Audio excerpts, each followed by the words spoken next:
there are countless tracks of evidence on why being in ketosis and being on a high meat-based ketogenic diet, like a carnivore diet, would be beneficial for neurological function and development and preventing deterioration as well.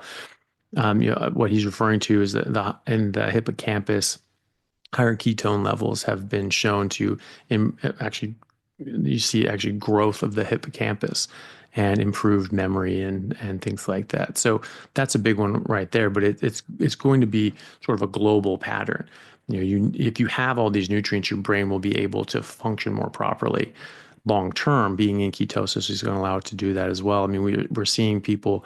I mean, having worked in neurosurgery for since 2019, 2020, it's been shocking how many massive neurological recoveries I've seen. The things that you just wouldn't expect from people. I mean, there's Dave Mack, who has a big YouTube channel.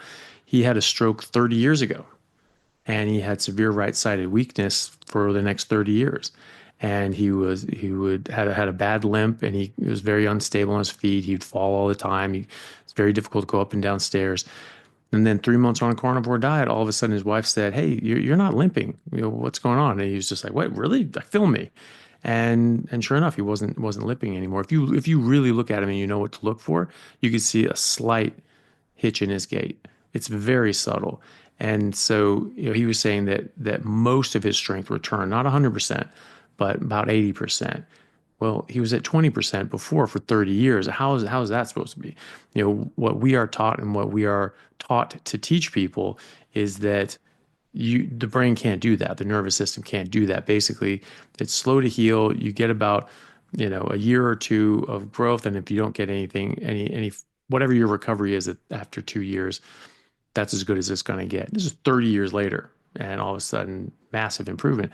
Well, that's because he put his body in the position that it needed to be to function normally, and he gave his body the building blocks that it needed to repair the damage. And that's really all there is to it.